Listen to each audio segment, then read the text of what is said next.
Apa beda musibah dengan bala?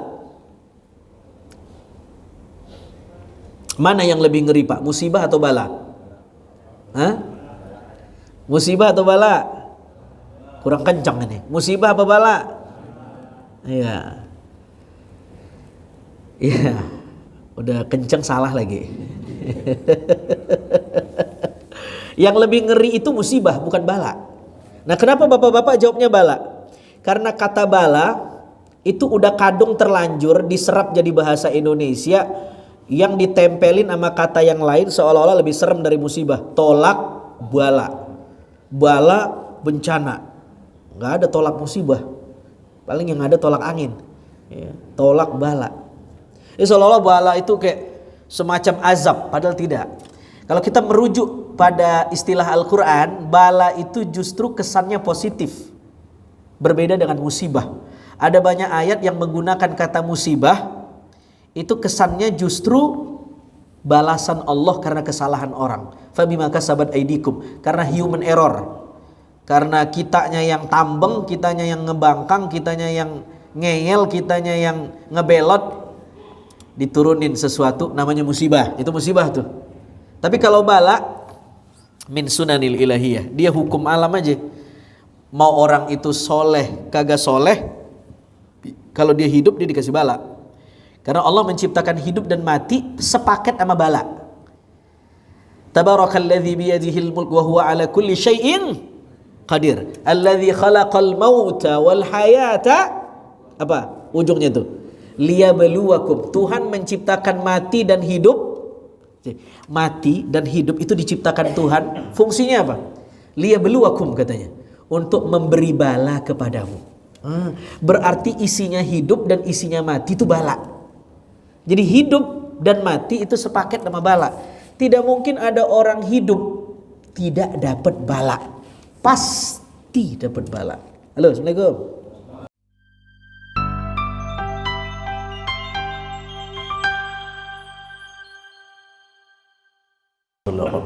Bismillahirrahmanirrahim. Bismillahirrahmanirrahim. Asma. Bismillahirrahmanirrahim. Ardi was sama. Bismillahilladzi la yadurru ma ismihi syai'un fil ardi wala fis sama. Bapak-bapak, ibu-ibu, jamaah ba'da salat maghrib, kajian lepas kerja Masjid Nurul Hidayah rahimakumullah. Assalamualaikum warahmatullahi wabarakatuh. Alhamdulillah Rabbil Alamin. Allahumma salli ala Sayyidina Muhammad wa ala ali Sayyidina Muhammad. Allahumma fakihna fid din wa alimna ta'wil. Walhamdulillah Rabbil Alamin. Ila hadratin Nabil Mustafa Muhammadin sallallahu alaihi wasallam wa ala alihi wa ashabihi wa zurriyatihi. Thumma ila jami' ruh masyayikhina wa abaina wa ummahatina wa ila jami'il ulama'il amilin wal awliya wa syuhada was salihin. Wa nakhussu khususan khassatan li ruhi muallifi hadzal kitab lil Imam al-Haddad rahimahullah rahmatal abrar. Al-Fatihah. Bismillahirrahmanirrahim. Alhamdulillahirabbil alamin. Arrahmanir rahim. Maliki yaumiddin. Iyyaka na'budu wa iyyaka nasta'in. Ihdinas siratal mustaqim. Siratal ladzina an'amta 'alaihim ghairil maghdubi 'alaihim waladdallin. Amin. Bismillahirrahmanirrahim. Bapak-bapak, ibu-ibu yang dimuliakan Allah Subhanahu wa taala, kita melanjutkan kajian Hikam Al-Haddad. Hari ini insyaallah kita akan masuk ke Al-Hikmah Al-Thalithah Ashar, hikmah yang ke-13. Qala radhiyallahu ta'ala anhu. Hikmah yang ke-13 ini berkata pengarang kitab ini, ma'urifa qadru syai'i bimithli diddihi wa la tasallal musabu bimithli dzikri man usiba bimithli musibatihi. Kata beliau, pertama, sesuatu tidak akan diketahui nilainya kecuali dengan melihat lawannya. Ya. Kita baru tahu nilai sebuah sehat ketika kita sakit. Ya. Kata Nabi, nikmatani maghmunun fihi ma katsirun minan nas. Ada dua nikmat yang manusia sering sekali lupa. Yang pertama as-sihah, yang kedua al-faragh, kesempatan. Yang pertama sehat, yang kedua kesempatan. Nah, kita baru tahu betapa mahalnya nikmat sehat ketika kita sakit. Baru kita tahu. Ketika kita sehat, kita bahkan tidak menganggap sehat itu nikmat. Ya. Begitu sakit kita baru ngeh, ya Allah betapa mahal nikmat sehat itu. Ya. Itu contohnya. Kita baru mengetahui nikmat kesempatan setelah kita mendapat kesempitan. Ya. Begitu udah deadline baru kita bilang, aduh udah mepet nih waktunya. Nah kemarin-kemarin waktunya gede, luas, tapi kita tidak menjadikan itu nikmat. Kira-kira begitu. Artinya ma'urifa qadru syai'i bimithli diddihi. Orang baru tahu kadar nilai sesuatu setelah dia melihat lawan dari sesuatu itu. Jadi kalau kita diberi iman, diberi kesempatan buat ngaji, diberi kesadaran buat nuntut ilmu, diberi kesadaran buat sholat, ngelihat orang yang tidak sholat, jangan dicela Pak. Ya. Tetapi gunakan ainul i'tibar, gunakan kacamata hikmah. Ketika melihat orang yang belum sholat, belum tergerak hatinya menuju masjid, mestinya di situ kita mendakwahi dia dengan cara yang baik. Dan di saat yang sama kita melihat betapa luar biasa nikmat iman yang Allah kasih. Kenapa saya tergerak buat sholat dan ada orang yang belum tergerak buat sholat? Itu kan mewah itu cara pandangnya itu. Jangan sampai kita sholat, kita ibadah, lalu melihat orang yang belum taat kita bilang calon penghuni neraka tuh. Nggak boleh. Itu namanya hijab nuroniyah. Apa Pak? Hijab nuroniyah. Apa tuh hijab nuroniyah? Ranjau spiritual yang sering menjebak orang-orang yang taat agama. Dia merasa ketaatan yang dia buat itu udah pasti membuat dia masuk surga. Nah orang yang kagak ke masjid, orang yang kagak sholat itu udah pasti masuk neraka. Tidak ya. Itu hijab nuroniyah. Jadi kita yang doyan ngaji, yang doyan taklim, yang doyan sholat, yang doyan sedekah, yang doyan berbuat baik, jangan i'timad kepada amal, jangan bersandar kepada amal. Ketika kita diperkenankan Allah beramal, syukuri itu berarti Allah masih memberi kita minnah, anugerah, sehingga kita masih tergerak untuk beramal. Bukan merasa lebih baik daripada orang yang belum beramal. Halo, assalamualaikum. Masih hidup kagak ini? Iya, begitu dah kira-kira. Ya, jadi kita ngelihat, kita baru sadar nikmat iman setelah kita melihat orang yang belum tergerak imannya. Mestinya begitu. Nah, coba lihat Fir'aun dalam suratil Qasas diceritakan itu. Dia baru sadar betapa nikmat sebuah umur ketika kerongkongannya dipenuhi oleh sungai Nil mengejar Musa. Lalu kemudian Allah belah laut dan tongkat Nabi Musa alaihi salam menghentakkan sekali lagi air yang terbelah kemudian mencekik nafas Fir'aun. Di situ Fir'aun mengatakan, amantu katanya. Aku beriman dengan Tuhan yang diimani Bani Israel. Baru dia mengucapkan iman. Masalahnya udah gak diterima. Karena nyawanya udah di kerongkongan. Baru Fir'aun merasakan besarnya nikmat iman. Setelah baru Fir'aun merasakan nikmatnya kesempatan. Setelah kesempatannya udah gak ada. Masya Allah tabarakallah. Ma'urifa qadru syai'i bimithli diddihi. Yang kedua, wala tasallal musabu bimithli dzikri man usiba bimithli musibatihi. Kata beliau, kita baru bisa mendapatkan tasliyah. Apa tasliyah itu ya? Tasliyah itu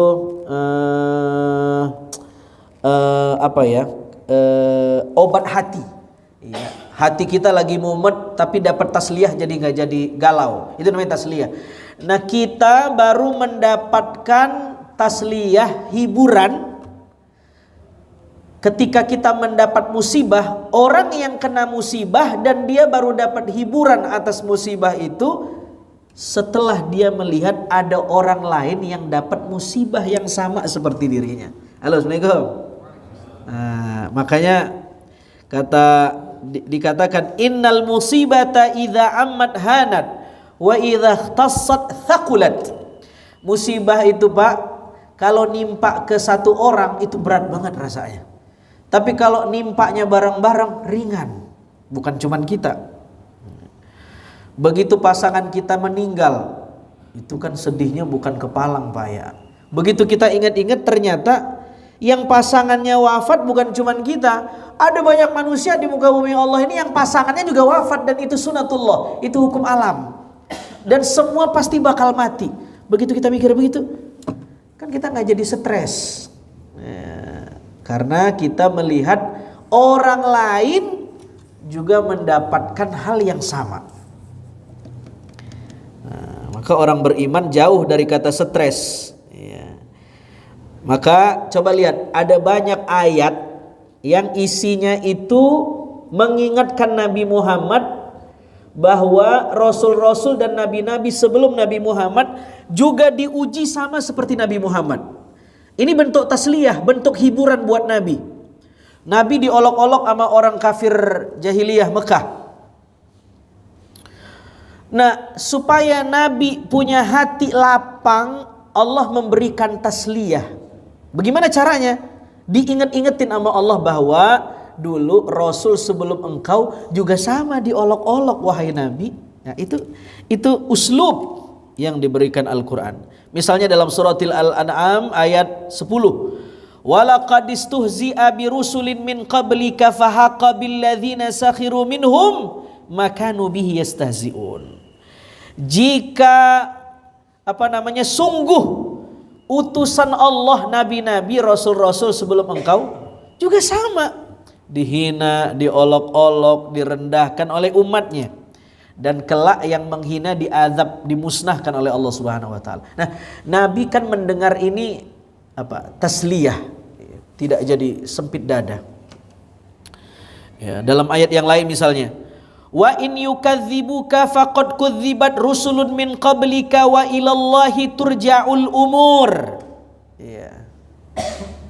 Wahai Nabi, kata Allah, jika umatmu mendustakanmu, tidak percaya dengan wahyu yang engkau bawa, faqad kudzibat rusulun min qablika, ketahuilah bahwa dulu jauh sebelum engkau, nabi-nabi sebelum engkau, rasul-rasul sebelum engkau juga sama diolok-olok sama umatnya.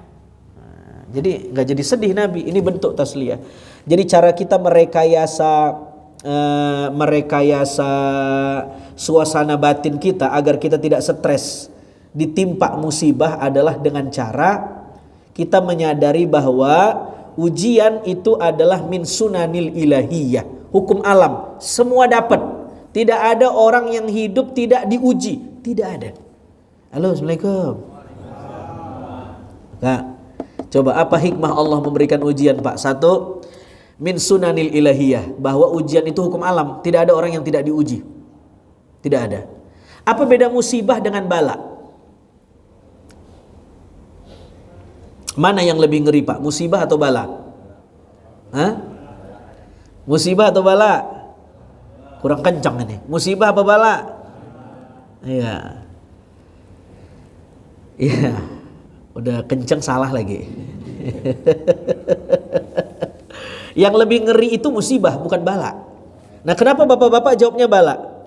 Karena kata bala itu udah kadung terlanjur diserap jadi bahasa Indonesia yang ditempelin sama kata yang lain seolah-olah lebih serem dari musibah. Tolak bala. Bala bencana. Nggak ada tolak musibah. Paling yang ada tolak angin. Ya, tolak bala. Ini seolah-olah bala itu kayak semacam azab, padahal tidak. Kalau kita merujuk pada istilah Al-Quran, bala itu justru kesannya positif. Berbeda dengan musibah. Ada banyak ayat yang menggunakan kata musibah, itu kesannya justru balasan Allah karena kesalahan orang. Fabima kasabat aidikum, karena human error.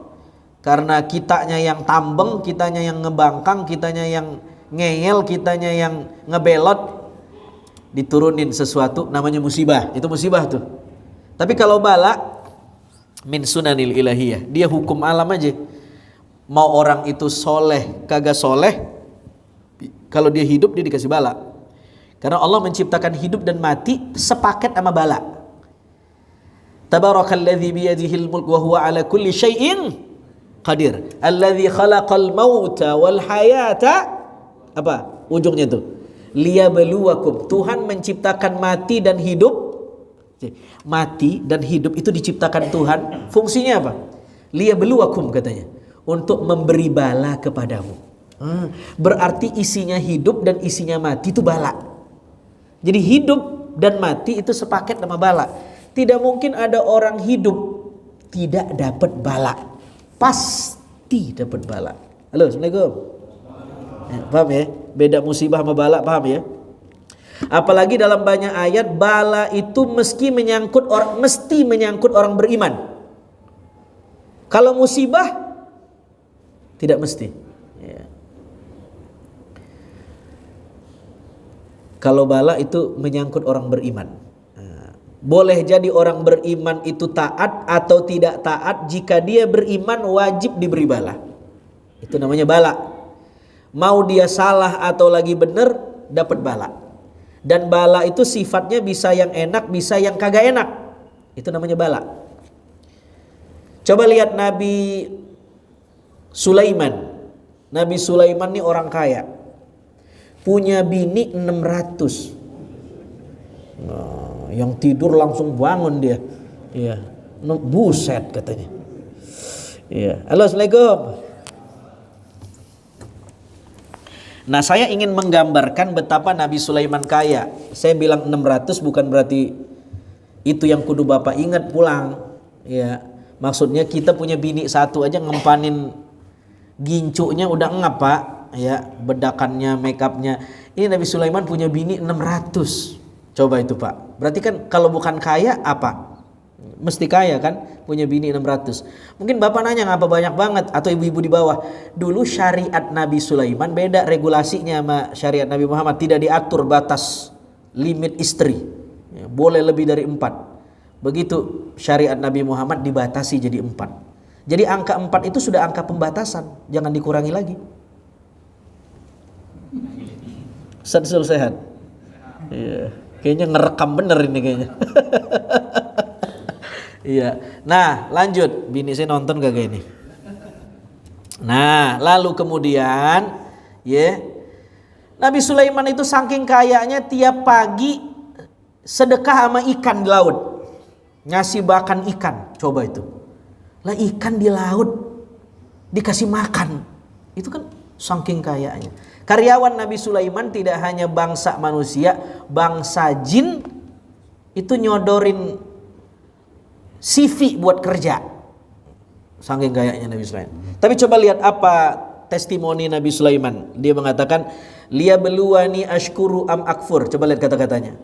Aku diberi nikmat oleh Allah, hakikatnya adalah liyabluwani, Tuhan ingin memberi bala kepadaku lewat nikmat itu. Ashkuru am akfuru, dengan nikmat itu aku makin bersyukur atau kufur. Coba lihat. Apa kesimpulannya? Berarti bala itu bisa sesuatu yang enak, bisa sesuatu yang tidak enak. Nabi Sulaiman sesuatu yang enak, punya bini 600, karyawan banyak, kaya. Cuman bala juga, Pak. Nah, kita di kepala kita bala itu selalu yang kagak enak. Salah. Bala itu yang enak dan tidak enak. Nikmat itu bala. Yang kagak enak, bencana juga bala. Ya. Coba. Lagi punya uang, bala buat orang beriman. Sabar kagak dia?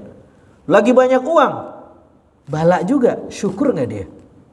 Punya bini cantik, bala, Pak. Make upnya kudu banyak itu. Punya bini jelek,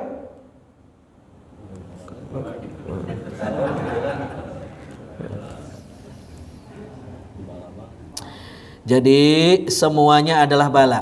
Semuanya adalah bala. Sehat bala, sakit juga bala. Banyak orang yang sehat tiap hari nge-gym, badannya six pack, angkat beban kuat, tapi ngangkat tangan Allahu Akbar gak mampu. Bala bener itu. Iya gak? Jadi bala itu bisa yang enak, bisa yang tidak enak. Dan dia diberikan Allah khusus kepada orang beriman. Dan jadi kira-kira bala itu ujian yang Allah berikan kepada orang beriman dan merupakan sunnatullah. Tidak ada orang beriman yang tidak dapat bala, wajib dapat bala.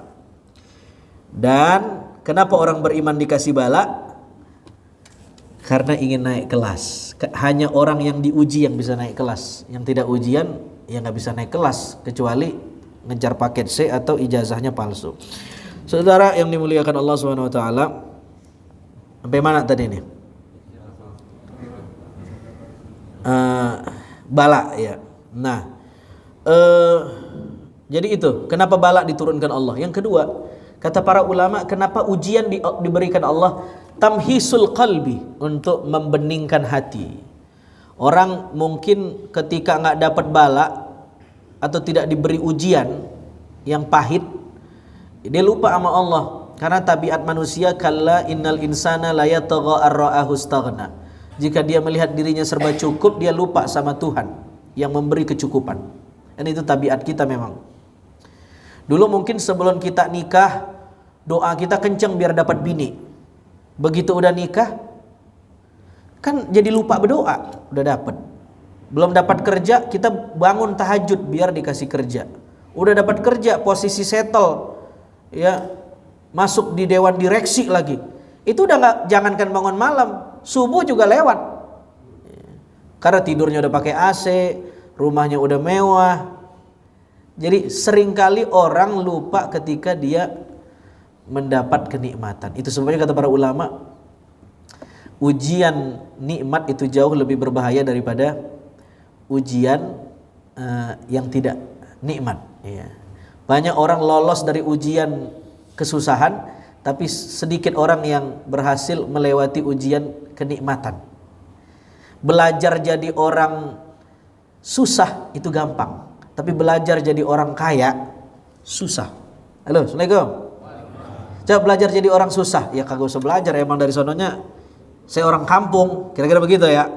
Disuruh makan tempe, tahu, ikan asin, lo emang makanan sehari-hari, nggak usah belajar.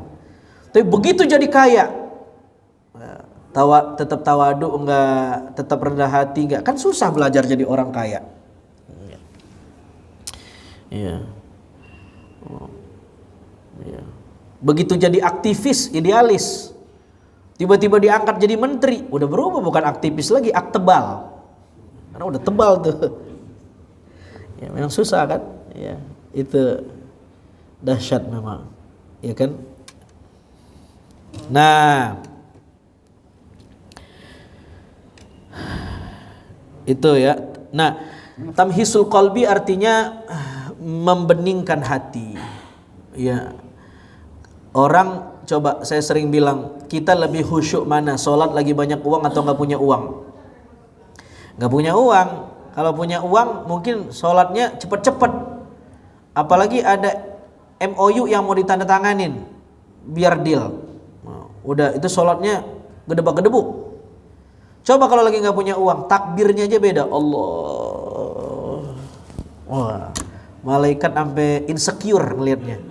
Kayaknya yang malaikat dia nih, bukan gua, katanya. Tamhisul qalbi. Yang ketiga, kenapa Allah memberikan ujian? Raf'ud darajat, untuk menaikkan derajat. Nabi ditanya, ya Rasul, ayun nasi asyaddu bala, siapa manusia yang paling berat balanya? Apa jawaban Nabi? Al-anbiya thummal amthal fal amthal. Yang paling berat itu Nabi. Setelah Nabi, orang soleh setelah Nabi. Setelah orang soleh setelah Nabi, orang soleh setelah orang soleh, yang kesolehannya setelah Nabi. Terus ke bawah. Artinya makin soleh orang makin kena bala. Nah, di kepala kita kalau udah soleh nggak boleh dapat bala. Paham nggak? Kita kan sering banget, sudah yasinan 7 kali nih, kayaknya jauh dari sial nih. Salah. Justru makin taat kita makin diuji. Makin hijrah makin seret. Dan kudu siap-siap ya. Karena jika ini tidak dijelaskan di awal, begitu dia hijrah diuji, dia ngutuk Allah kan. ngapain gua hijrah? Dulu gua enak banget cari rezeki yang haram. Ini gua hijrah kok malah susah. Bagaimana sih Tuhan? Nah, jadi nyalahin Allah. Dia lupa padahal semakin orang dekat sama Allah semakin diuji. Man aradal maula falyatahayya bil balwa, kata Imam Rifai. Orang yang kepengen Allah dia mesti siap-siap diuji. Ya. Nah, lanjut. Ya, dulu Nabi Muhammad ya pernah ngebagiin harta rampasan perang di perang Hunain. Umat Islam menang, dapat harta rampasan perang kan kudu dibagi sama Nabi. Dan tidak ada manusia yang paling adil membagi hak kepada orang lain kecuali Nabi Muhammad. Udah dibagi-bagiin, ada haters, buzzer yang ngomen. Dia bilang, ya, inna hadhihi laqismatun ma urida bihallah. Ini pembagian ini kagak adil, ya, nggak sesuai dengan hukum Allah. Coba, Nabi Pak, ya, Nabi ada hatersnya, apalagi kita. Ya. Mendengar itu apa kata Nabi Sallallahu Alaihi Wasallam? Rahmatullahi ala Musa udhiya bi akthara min hadha fasabara. Ya, semoga Allah merahmati Nabi Musa karena ujian Nabi Musa lebih berat dari saya. Ya. Nabi nginget, ya, Nabi yang lain untuk apa? Ya, merekayasa hati beliau agar tidak fokus pada ujian itu, tetapi menyadari bahwa ujian adalah sunnatullah. Bukan hanya Nabi yang mengalami, Nabi yang lain juga mengalaminya. Itu sebabnya Nabi Shallallahu Alaihi Wasallam mengatakan ajaban li amril mu'min. Orang beriman itu hebat banget, kata Nabi. Inna amrahu kullahu lahu khair. Apa yang membuat, kata Nabi Muhammad, ajaban. Ajaban itu ajib, amazing. Apa yang membuat orang beriman itu luar biasa? Kenapa? Apa karena dia sholat setiap waktu? Apa umroh berkali-kali? Apa yang membuat orang beriman hebat? Nah, ini Nabi kasih bocoran. Yang membuat orang beriman hebat itu adalah inna amrohu kullahu lahu khair. Karena apapun yang dia alami dalam hidupnya, ujungnya baik. Dan itu hanya dimiliki orang beriman, kata Nabi SAW. Walaysa dzalik li ahadin illa lil mu'min. Orang yang tidak beriman tidak akan punya cara pandang ini. Yang punya cara pandang ini hanya orang beriman, kata Nabi.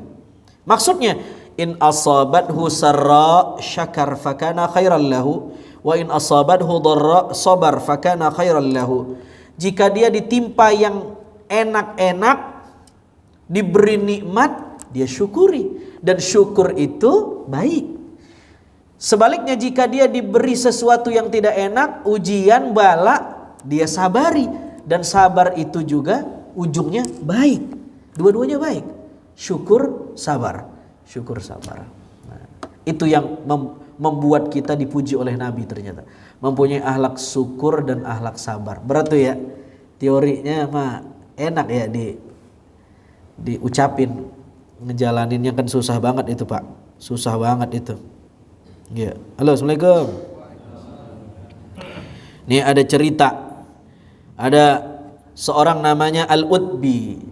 Dia jalan-jalan ngelihat suami istri, lakinya udah tua, ya sepuh, parasnya tidak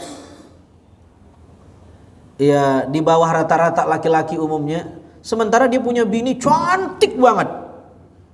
Dan bininya lagi bersendagurau sama lakinya. Sakinah banget.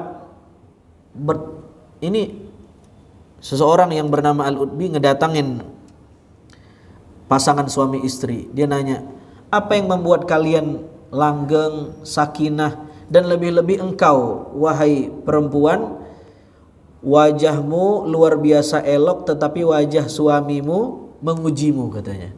Tetapi kamu bersuka cita menemaninya ngobrol. Coba tuh, Pak. Halo, Assalamualaikum. Kata bininya, ya, saya senang karena laki saya dapat saya, dan saya cantik. Dengan begitu laki saya jadi bersyukur, dan syukur itu baik di sisi Allah.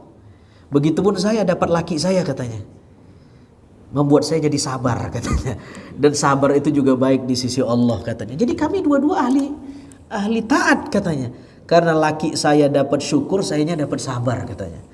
Ya, kelihatannya anekdot tetapi ada sisi sofistiknya, menunjukkan syukur dan sabar itu juz'un la yatajazza, sesuatu yang kagak bisa dipisah.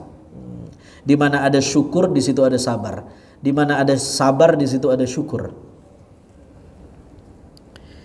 Ya, ini cerita si syukur sama si sabar. Ada lagi cerita suami istri. Ya. Lakinya bilang sama bininya, di zaman Nabi nih katanya. Lakinya bilang, bawain saya minum ya, saya haus banget. Diambilin sama bininya. Begitu bininya udah nyampe ke kamar, lakinya tidur. Ya, ketiduran. Nah, bininya bini yang taat, karena disuruh ngambil air, itu air dipegangin aja. Kebangun lakinya, kebangun dia kaget. Ya Allah, aku ketiduran. Udah berapa jam engkau memegang gelas ini? Maafin ya, engkau memang bini yang soleha. Saya sangat mencintaimu, bla bla bla dah. Ya, bapak kan begitu kalau ada maunya. Nah, kata bininya, kalau benar engkau mencintaiku, ya, kata lakinya gini, oh, maafin saya sangat mencintaimu dan mintalah apa aja, saya akan turutin. Kata bapak-bapak begitu. Ya. Kata bininya, kalau betul kau mencintaiku dan ingin menurutkan permintaanku, aku minta satu hal. Apa itu? Ceraikan aku, kata bininya. Halo, Assalamualaikum. Lakinya ogah, kagak, gue cinta banget, masa permintaannya cerai? Ada nggak yang lain? Kagak, ceraiin katanya. Gitu. Ternyata emang bininya megang gelas berjam-jam bukan karena setia, nyari celah emang. Udah butek sama lakinya. Ya udah, kita datang ke Nabi. Datang menuju Nabi, pengen konsultasi masalah ini nih. Di tengah jalan lakinya kesandung, kakinya patah. Nah, bininya karena doyan ngaji, dengar ceramah ustadz, dia tahu musibah itu tanda Allah senang dengan seseorang. Dia bilang sama lakinya, udah kita nggak jadi cerai. Loh, kenapa begitu? Karena engkau baru dikasih musibah, kakimu patah. Selama ini kau tidak pernah sakit. Tanda Allah mungkin tidak cinta kepadamu. Dan hari ini kau diberi musibah, kakimu patah, tanda Allah cinta kepadamu. Bagaimana mungkin aku ingin berpisah dari orang yang Allah cintai? Masya Allah. Assalamualaikum. Karena Nabi berkata, man yuridillahu bihi khairan yusib minhu. Kalau Allah ingin menghendaki seseorang itu menjadi orang baik, Allah akan berikan dia ujian. Dan lakinya dikasih ujian, udah kita pulang aja, nggak jadi ke Nabi dan nggak usah jadi cerai. Halo, Assalamualaikum. Itu ya kalau bini kita pak udah patah begitu, udah nggak jadi di Nabi, di sini aja cerainya katanya. Berapa jam lagi nih Isya? Berapa menit bang? 13.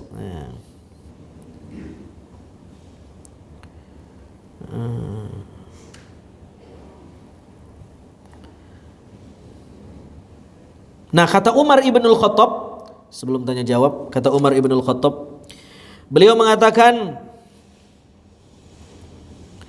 ma usibtu bi musibatin illa kana lillahi alayya fiha arba'uni amin. Ketika aku diberikan ujian, tidaklah aku bersyukur kecuali karena 4 hal. Nah, ini menarik nih. Apa yang membuat Umar bin Khattab tetap bersyukur meskipun dikasih ujian? 1, annaha lam takun fi dini, kata Umar. Ujian itu tidak membuat imanku tercerabut, tidak membuat agamaku tercerabut. Jika aku diberi ujian dan ujian itu membuat aku pindah agama, menjual agama, berpaling dari Allah, itu lebih ujian daripada ujian apapun. Bagi Umar, setelah dia diuji, iman fisiknya doang diuji, imannya mah agamanya nggak diambil. Itu nikmat, kata Umar. Yang kedua, wa annaha lam takun akbara minha. Karena masih untung yang diuji begini, kagak begitu. Maksudnya begini, Allah nguji saya dan ujian itu masih untung begini. Umar tuh cara berpikirnya kayak orang kita. Kecelakaan, keselio kaki, untung masih kaki nggak kepala tuh. Itu cara pandang Umar tuh. Mirip sama kita. Ya sahih tuh.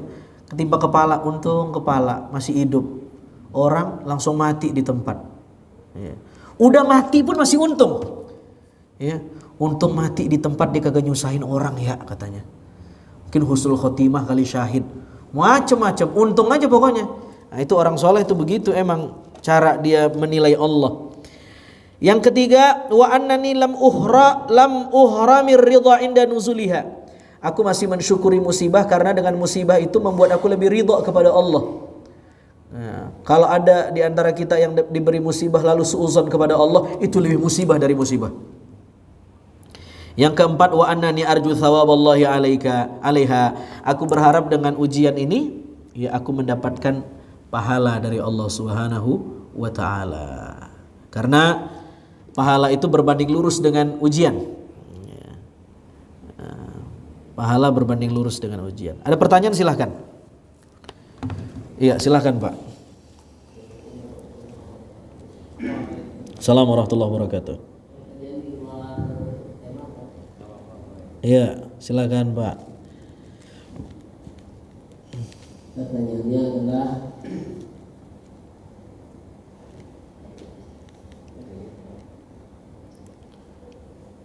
ini sholat, saya ingin tahu. Ya. Kebanyakan setelah azan Jumat kan pada sholat Jumat sebelumnya ada sholat Jumat ya. Iya. Yang saya tahu itu qobliyah Jumat itu nggak ada. Ada sama apa Terus? Qobliyah Jumat ada apa enggak? Oh, itu khilafiyah. Iya. Jadi perbedaan pendapat para ulama. Ada yang mengatakan ya kita ngerjain qobliyah Jumat. Tapi ada juga yang mengatakan itu bukan qobliyah Jumat, itu sholat sunnah menunggu khotib. Ya. Dan dua-dua ada pendapatnya. Kita ikutin aja masjid setempat. Ya. Ya, kadang-kadang masjid itu menyesuaikan dengan situasi dan kondisi. Kalau dia di bagian perkantoran, azannya 2 kali, mungkin tidak masalah buat orang yang kerja. Ya, dia ada jam istirahatnya cepat dan lain-lain.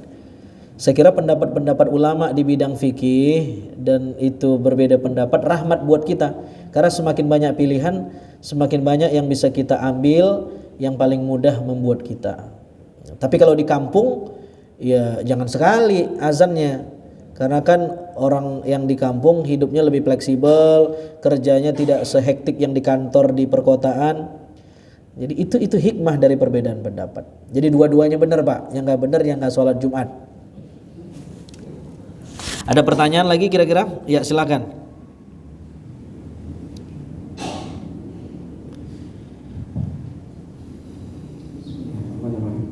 Ustaz, bagaimana membedakan antara musibah dengan ujian dan azab? Apakah kalau dia diazab atau kalau itu musibah ujian itu dia mendekatkan diri kepada Allah, sedangkan kalau azab itu dia mungkin tidak mendekatkan diri kepada Allah. Ya bagus, gimana cara ngebedain musibah atau bala? Yang pertama, jika menyangkut orang, hukumi itu bala. Tapi jika menyangkut ke diri kita, hukumi itu musibah. Supaya kita introspeksi. Musibah artinya ar-romyah, pecutan dari Allah, dan itu terjadi karena kesalahan kita. Mungkin kita salah, makanya kita diberi ujian ini. Kalau diri kita. Tapi kalau terjadi ke orang, musibah tuh kayaknya tuh, jangan. Bala. Dia pengen naik kelas. Ini teman kita lagi kena sakit keras, ya dulunya gagah, sekarang sakit, kita lagi ngejenguk, kita bilang, lu kayaknya diazab deh lu katanya. Masa muda lu kan gacor banget katanya. Itu yang tadinya 5 tahun lagi meninggal, langsung meninggal besok Pak tuh, karena kepikiran omongan kita. Jadi kalau sama orang ngomongnya ya bahkan kagak usah pakai pengen naik kelas, kagak usah. Ya, udah. Doain aja sembuh. Ya. Karena orang yang sakit tuh hatinya sensitif. Kalau kita salah ngomong, seolah-olah kita ngejudge dia. Nah, ini kan yang kita obrolin ini malam ini sebenarnya sesuatu yang sifatnya batin untuk diri kita. Ya. Untuk pegangan diri kita. Nah, jika menyangkut diri kita, ya, kalau kita bilang bala, kita kegeeran. Kelasnya udah kayak Nabi Sulaiman. Kayaknya gue kelas Nabi Sulaiman ini dikasih bala. Ya, kegeeran. Ya, jangan pakainya standar yang gede, musibah. Ini memang kesalahan saya. Sama seperti Abu Yazid al-Bustami ketika ada angin puting beliung di kampungnya. Ini ulama besar, Pak. Abu Yazid al-Bustami. Ada angin puting beliung di kampung beliau. Apa ucapan yang keluar dari lisan Abu Yazid al-Bustami? Ulama besar. Ya, apa dia bilang? Hadhihi min ajli, katanya. Ini bencana datang gara-gara saya tinggal di kampung ini. Mungkin saya buat dosa, kesalahan saya banyak, dan bencana ini menegur saya agar bertaubat kepada Allah. Coba itu, nyalahin diri sendiri. Hadhihi min ajli, katanya. Nah, kalau kita kan, iya, kayaknya gara-gara dia nih, katanya. Orang ke orang. Nah, Abu Yazid al-Bustami mengkritik dirinya yang salah. Hazihi min ajli. Hazihi min ajli. Seperti Nabi Yunus ketika meninggalkan dakwah, kapalnya oleng. Akhirnya sepertinya kesalahan saya meninggalkan umat. Orang soleh begitu memang. Dia mesti mengkritik dirinya, bukan mengkritik orang. Orang adalah orang. Kunna fit thariq furoda, kata mereka. Perjalanan kita menuju Allah ini sendiri-sendiri, gak usah ngelihat orang. Orang mah biar bukunya dia, tapi buku kita sama Allah yang benar adalah kita kritik diri kita, kita salahin diri kita.